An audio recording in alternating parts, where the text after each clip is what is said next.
Understanding and managing insomnia in women, particularly the role of stress in maintaining insomnia. Of course, insomnia isn't just a problem for women. Men suffer from insomnia too, but women are uniquely susceptible to insomnia because of hormonal, biological factors, health issues, and certain types of stress, particularly abuse and neglect. So I really want to speak to women in this webinar and how stress can contribute to insomnia. We'll finish up with 6 tips to help you sleep better, and these would apply to anybody, men or women. So in terms of what we're going to cover in the webinar, I'm just going to mention briefly how common a problem insomnia is and how it's different in men and women, why we need sleep. Yep, how common, we did that. Why women suffer from insomnia more than men, how insomnia affects your health, and it should be 6 unique tips to help you sleep better. Okay, so here we go. First of all, how common is insomnia? Well, it affects 1 in 3 people. Women are slightly more likely to suffer from insomnia than men. And after their mid-40s, the levels of insomnia in women almost double. So it becomes a much bigger problem in women over 45. Why do we need sleep? Why does it even matter, if you're not getting a good night's sleep? Well, and then the reason we need to, even say this, if it's not obvious already, is that we live in a society that is, 24-hour. We have busy lives, and sleep tends to get relegated as a sort of secondary priority.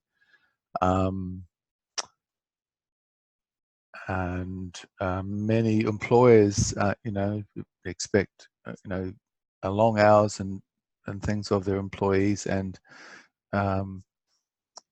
little consideration is given for sleep. It's so bad that in the US military, they were famous for having a saying, to sleep-deprived soldiers, that you can sleep when you're dead.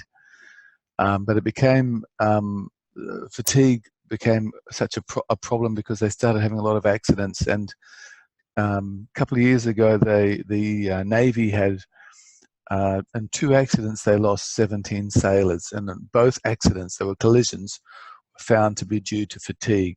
So if the US military is taking sleep seriously, so should you. So you need sleep because it re-energizes your brain and your body. It's necessary for memory consolidation. You'll know from your own experience that if you haven't had enough sleep, you can't remember stuff. It's harder to learn. Sleep is necessary for brain repair and regeneration. It's when the brain sort of prunes itself, and it's also when your brain actually cleans itself out and gets rid of toxins. Adults need an estimated 7 to 9 hours a night of sleep, and it's as important, if not more important, than food. So if you take 2 people and you deprive one person of food and one person of sleep, the person you deprived of food will actually live longer than the person you deprive of sleep. After 3 or 4 nights of lack of sleep, you go psychotic, and after about a week, you'd be dead. You can actually live longer on no food. Okay, so why do women suffer from insomnia more than men? Well, I'm sorry, ladies, it's your hormones, partly, and I'll talk about why in a minute. Women are more prone to worry than men. Of course, their role as caregivers gives them an added burden of responsibility. Women have certain health problems that are unique to women, and certain stresses that can cause insomnia. one of the most important and most underreported is abuse and neglect in childhood. So we know that rates of sexual abuse in women is 25% versus 10% in men, and that's a trauma that's going to affect your sleep. And yet, if you look at sleep websites and articles that talk about sleep and men or women, that's very rarely mentioned.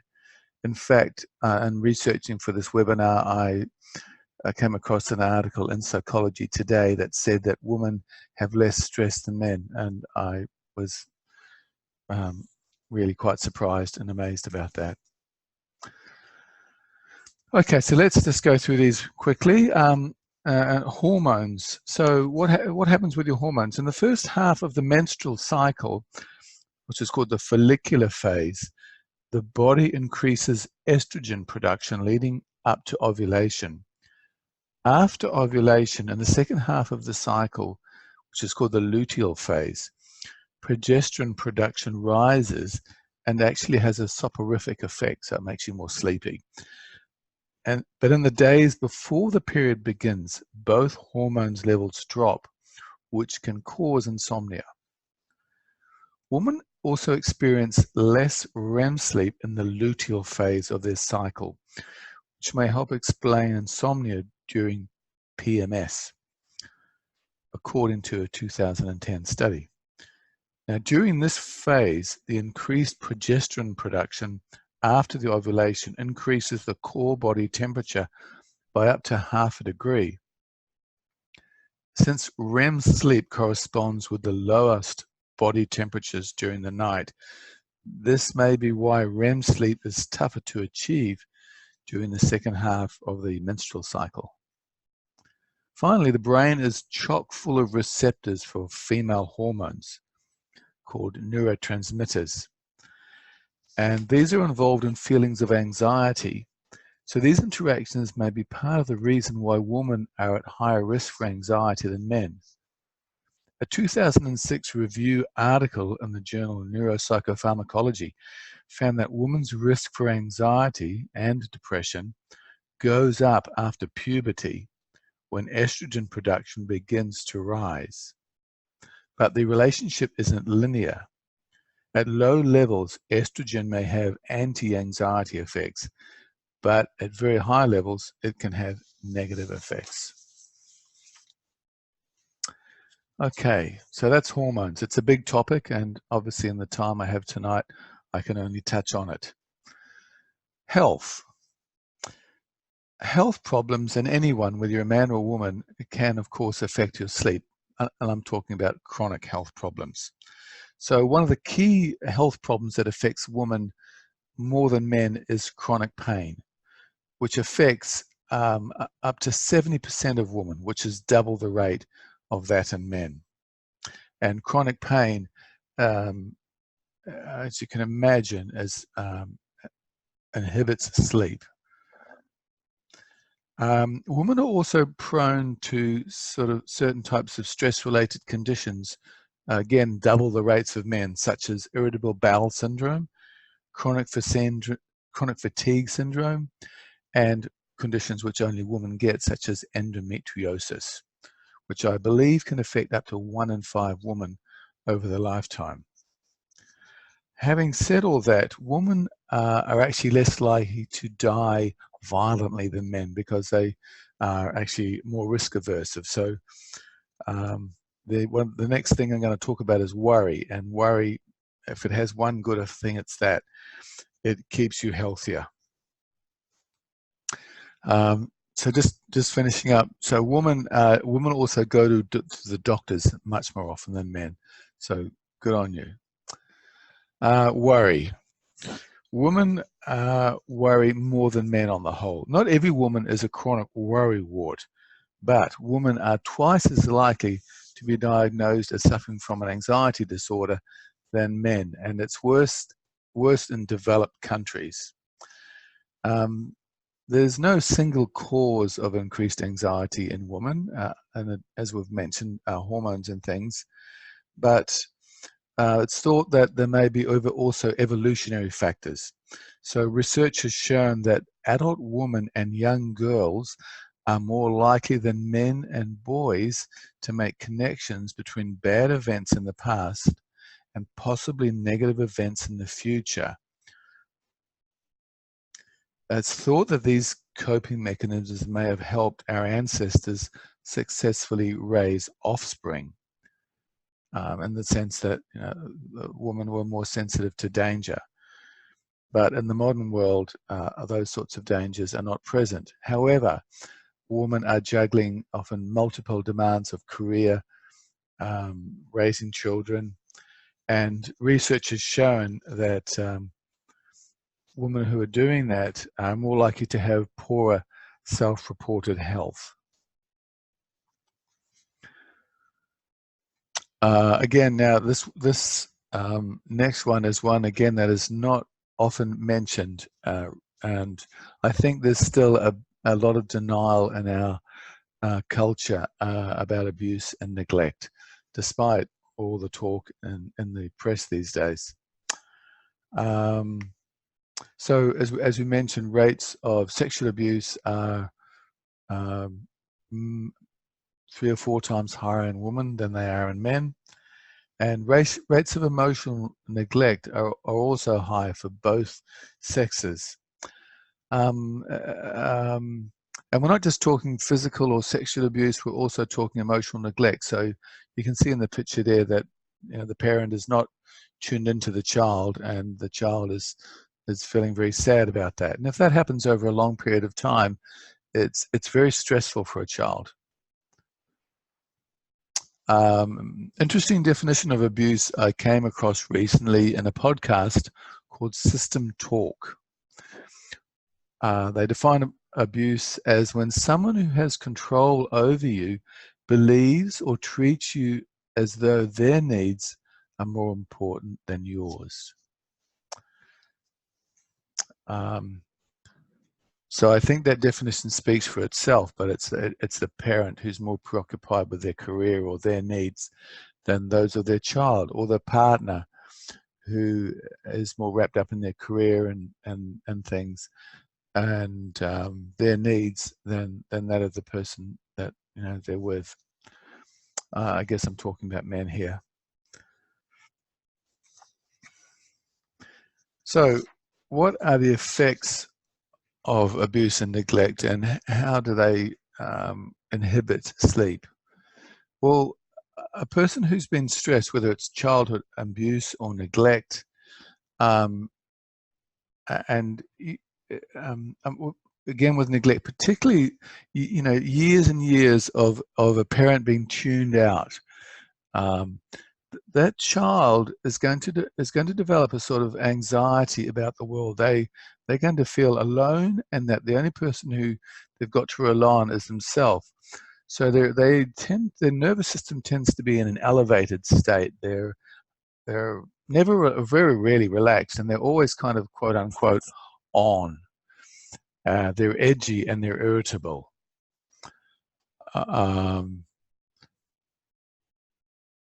So they're in a state of constant tension and arousal, and they're worried all the time.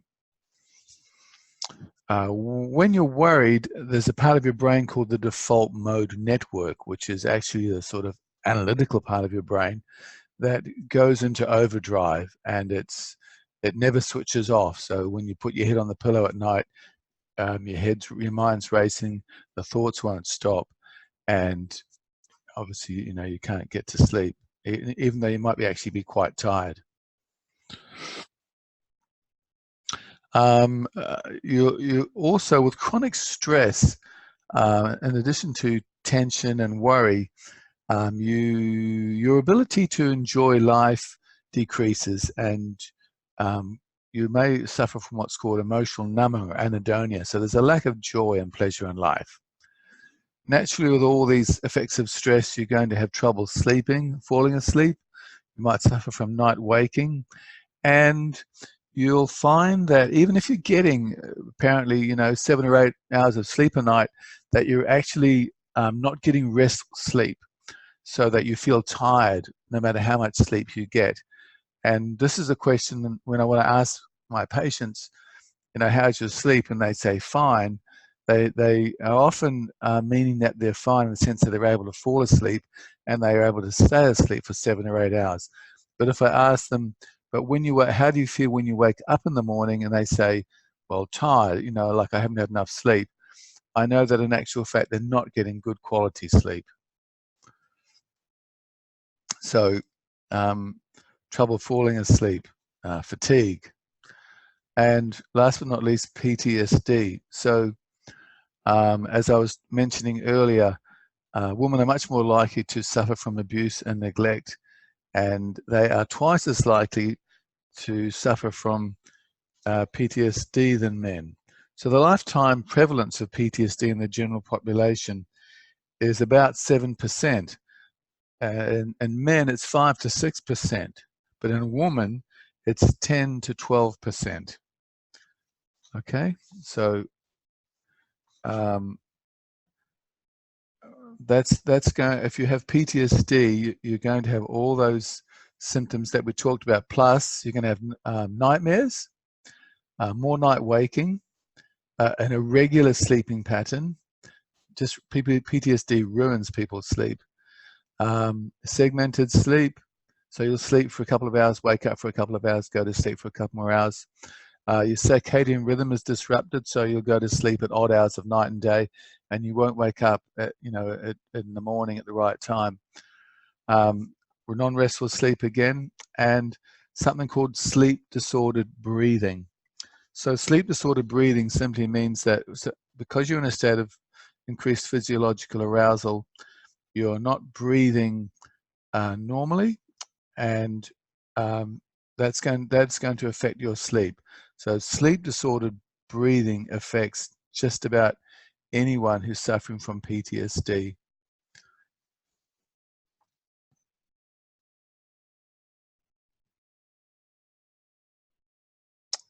Okay.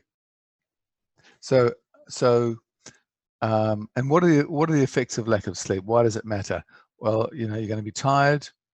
You're going to have increased worry, as we mentioned, decreased. You're not going to be able to think or make decisions or remember things. Not going to enjoy life as much. Your brain is just simply not functioning normally. And there's actually some research now that shows that you may be at increased risk of Alzheimer's.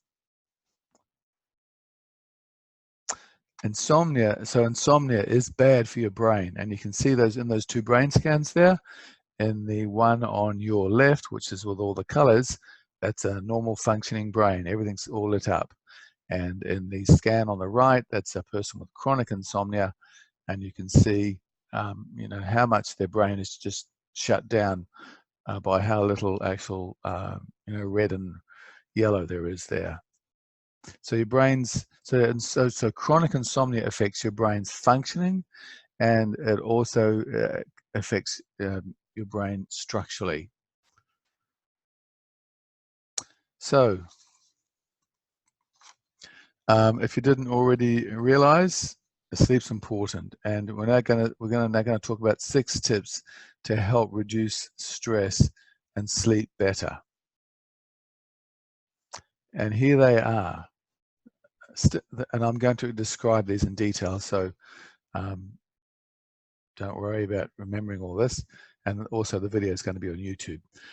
Stimulus control, sleep hygiene, making peace with your inner child. Don't be afraid to ask for help. Be kind, unwind, and sleep apps. So let's do the first 2 first. And these are very common ones, and these are ones you'll find on every sleep site. Stimulus control is simply the idea of going to bed, only going to bed when you're sleepy, and not staying in bed if you're not sleeping, only using your bed for sleep, and trying to wake up at the same time every morning and avoiding naps. So the idea is that you're conditioning your body that bed is only for sleep. It's based on a psychological therapy called behaviorism, and so that you're conditioning yourself to sleep. Whereas, as you know, if you have chronic insomnia and you've had experiences of going to bed and not sleeping, you may actually end up dreading your bed.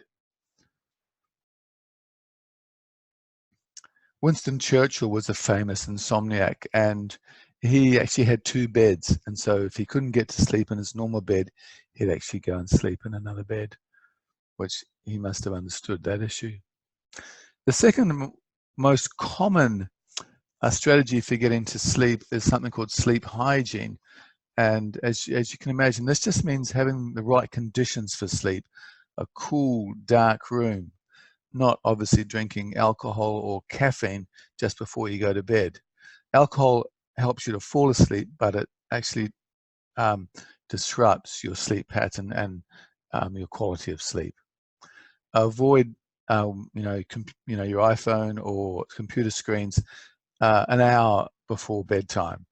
And in actual fact, I'd say probably even longer, because personally, if I'm doing something on the computer that's mentally demanding, even a couple of hours before sleep, I'll find that I'm overstimulated and that I have trouble getting to sleep. Having a good mattress and having a relaxing bedtime routine. So my mother always used to run herself a bath before she went to sleep.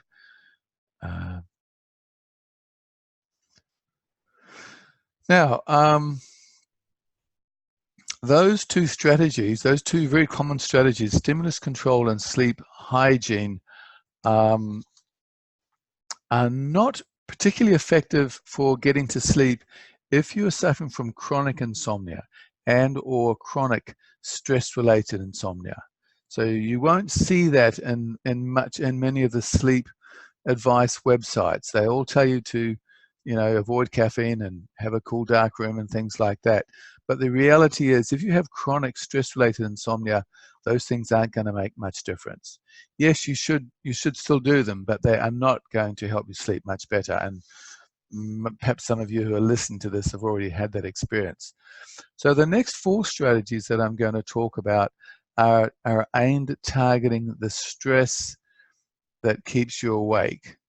There was an old saying the ancients used to have before the time of Christ, and it went like this: what happened, so as above, so below. And what they meant was that what happens in the heavens affects what happens on the earth. It was based on a superstitious worldview. But you can equally say what happens in the day affects what happens at night. And it's the stress that we carry into our bedtime that impacts upon our sleep. And that's what we're going to talk about now. So, make peace with your inner child. What does that mean? Well, it means that we all, if you grew up with abuse or neglect and really what's called lack of safety, then what happens is when a child doesn't feel safe with its parents or loved or cared for, that child develops a sense of shame and defectiveness about themselves. And they try to be better and to change and to be what they think their parents want them to be in order to be loved. It's called a shame defense, which means basically that the child tries to be someone they're not, and they will become, a good student or someone who's good at pleasing other people. And in a way, they develop an emotional disconnection with themselves that runs right through into their adulthood. So as an adult, they become the person that is very good at picking up on everyone else's needs, is responsible, is looking after the children or everyone at work, but really not doing it, not paying much attention to their own emotional needs. And those emotional needs are embodied, what we call the inner child. They're embodied in the younger part of ourselves. That's the part that feels scared when faced with challenging situations or shameful when we have to express our own needs. Now, a few years ago, I was very skeptical of this inner child concept. It was a pretty 80s, pretty woo-woo. And if you'd mentioned it to me, I would have laughed.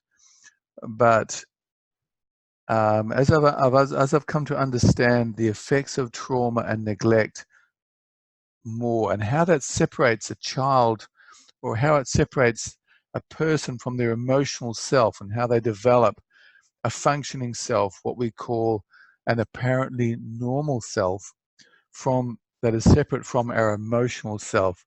I've come to believe that this inner child, you know, not in the sense that there really is a little girl or boy in there, but that psychologically speaking, there really is. And that stress comes from from living chronically out of touch with yourself, and just trying to be responsible and control, and look as though everything's all right, but always denying your emotional needs.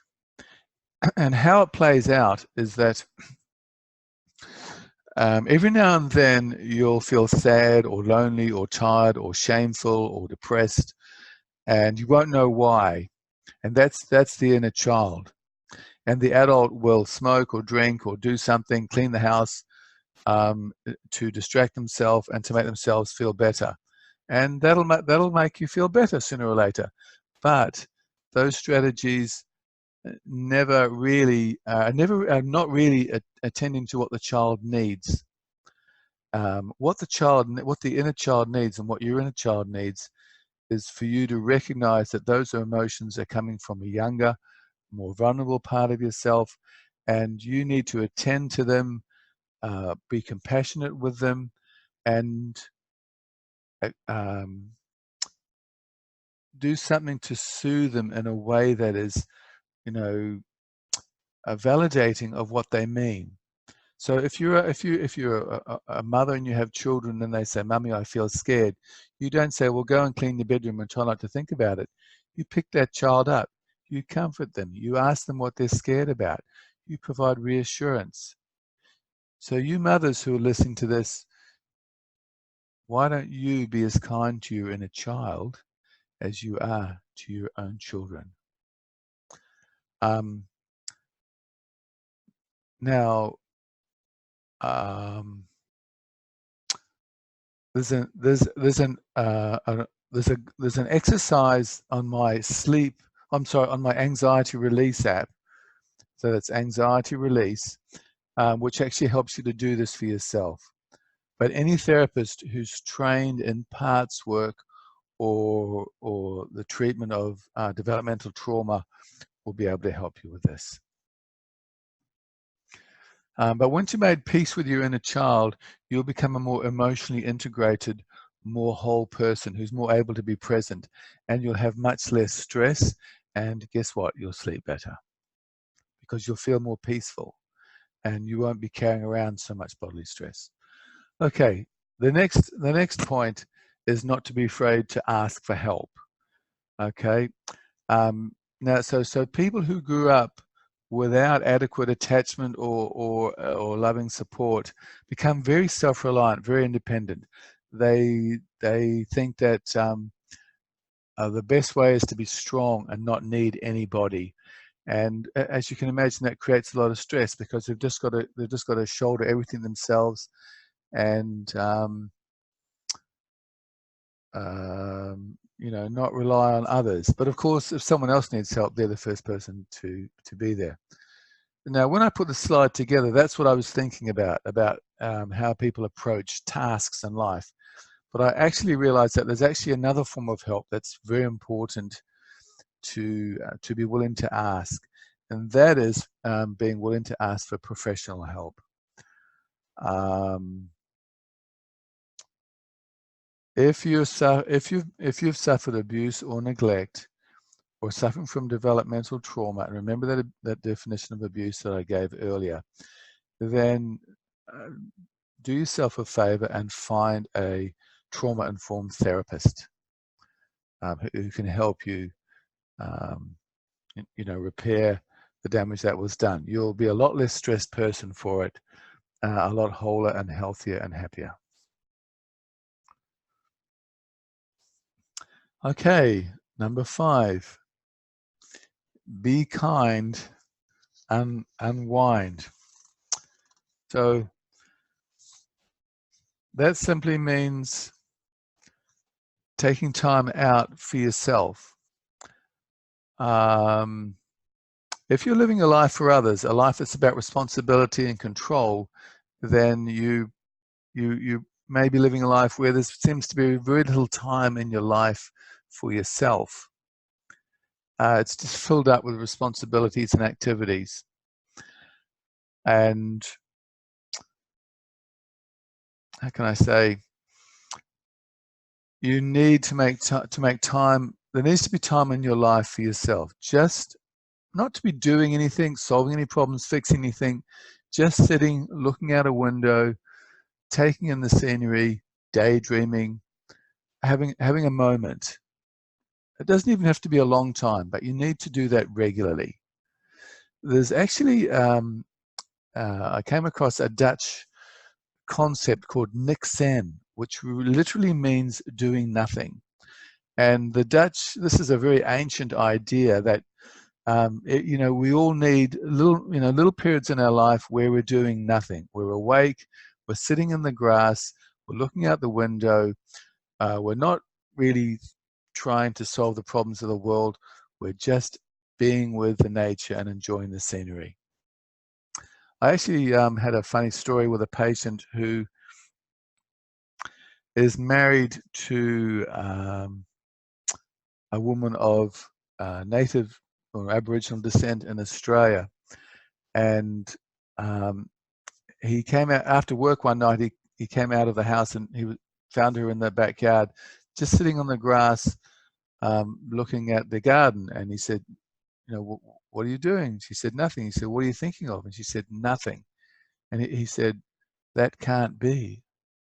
So for this white male, the idea of sitting in a garden, just being with nature and experiencing your surroundings was just so incomprehensible, and perhaps for many women too. Another aspect of being kind unwind is to give yourself permission to take a nap. Now, a lot of sleep experts advise against this. And again, that's fine for everyday insomnia, but people who have chronic and stress-related insomnia need naps because they're not getting the sleep at night. And if you have time and can take a nap in the afternoon, that's an hour of sleep you'll never get again. So the old idea that if you have a nap you won't be sleepy at night, well, yes, if you have a 2-hour nap, it is going to interfere with your nighttime sleep. But if you have a 45-minute or 1-hour nap in the afternoon, that's not going to affect your nighttime sleep that much, especially again if you have chronic insomnia.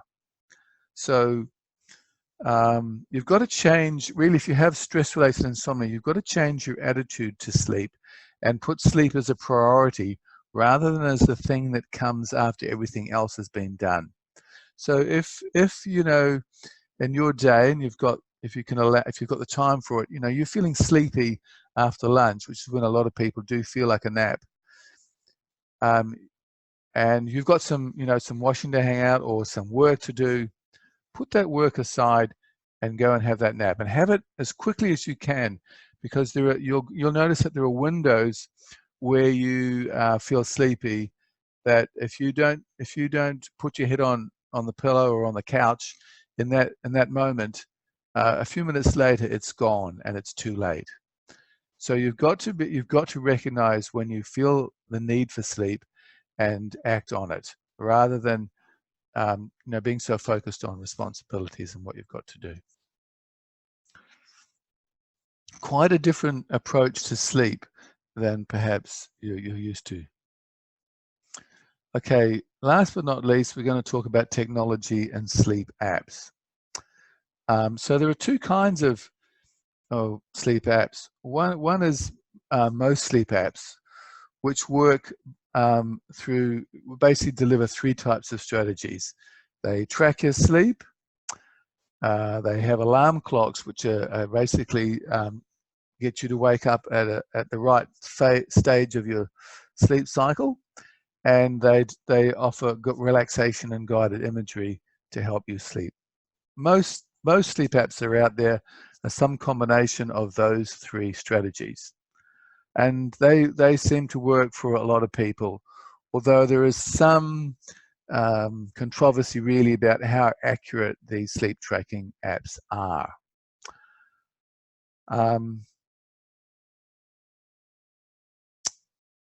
I've developed a sleep app which is sorry, and those other sleep apps are not in the main designed to address stress-related insomnia. So I developed an app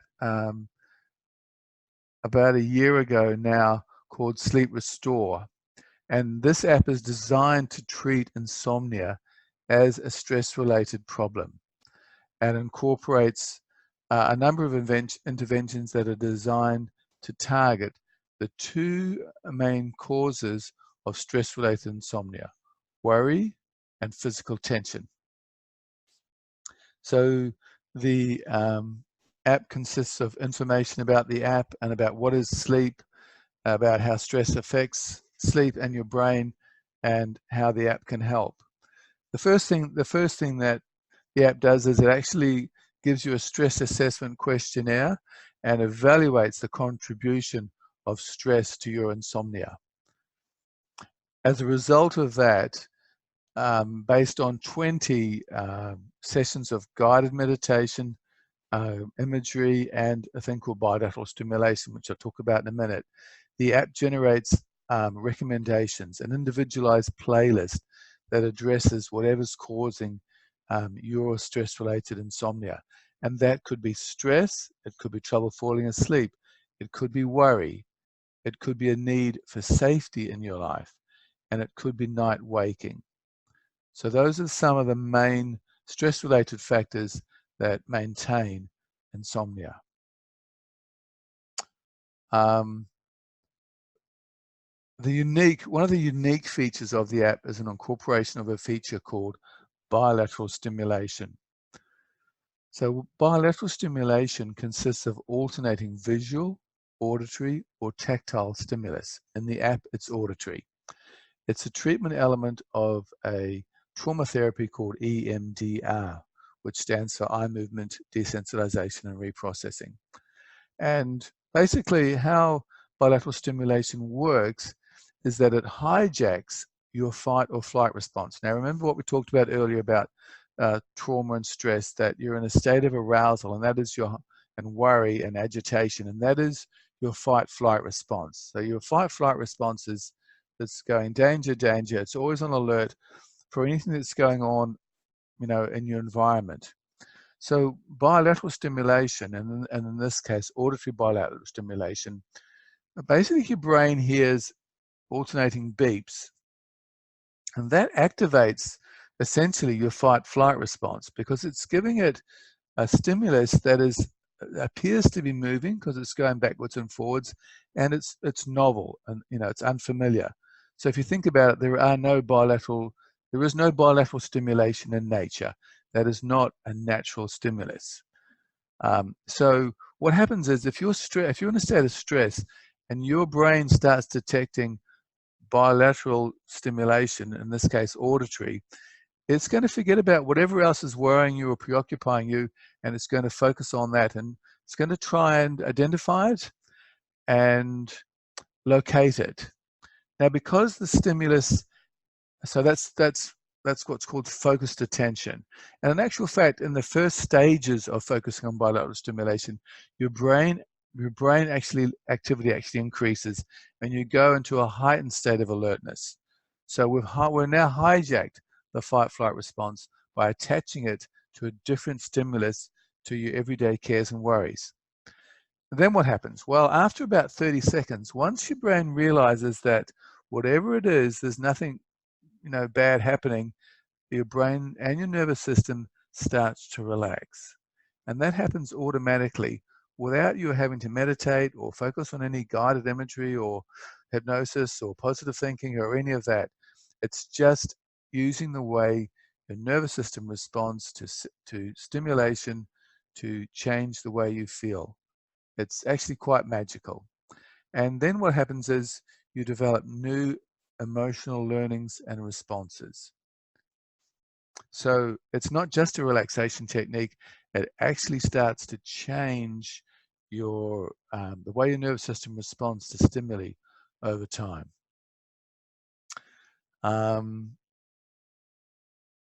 I'll briefly just say a quick couple of words about EMDR.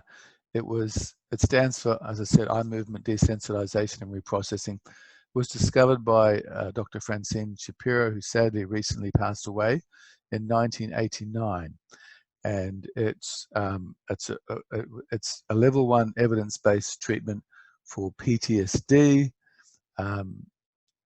It's also been found to improve sleep in PTSD sufferers, and it's been found to stimulate increased delta wave activity in PTSD sufferers. In addition to relaxation, it triggers a range of physical and mental effects, including decreased physiological arousal, increased heart rate variability. So when you're stressed, your heart rate variability decreases. In a relaxed person, their heart rate variability should actually be increased. Your heart rate should vary. It should not be fixed. Bilateral stimulation has also been found to stimulate drowsiness, and as we mentioned, increased delta wave sleep. Mentally, it causes decreased worry, a thing called a distancing effect, and it leads to the creation of new associations and perspectives. So the advantages of the Sleep Restore app is that it specifically targets stress. Most sleep apps don't actually even assess your stress levels and are not designed to address the effects of stress on sleep, or designed to harness self-regulatory brain processes such as the taming of the fight-flight response, as I've just been talking about. And most sleep apps don't reward continuous use. So with the Sleep Restore app, if you use it over time, you win bonus tracks to reward you for using the app. And not many sleep apps have any research backing behind them. At this time, I'm in the process of implementing a study with firefighters in New South Wales to actually test whether the sleep app works or not on firefighters with PTSD. So for more information about that app, you can go to the website for the app, www.sleeprestoreapp.com. For more information about sleep in general, the Sleep Health Foundation, and for more information about EMDR, www.emdraa.org. There's some references for some of the claims that are made in this talk. If you'd like, of course, if you want to see this talk again, it will be posted to YouTube in the next couple of days.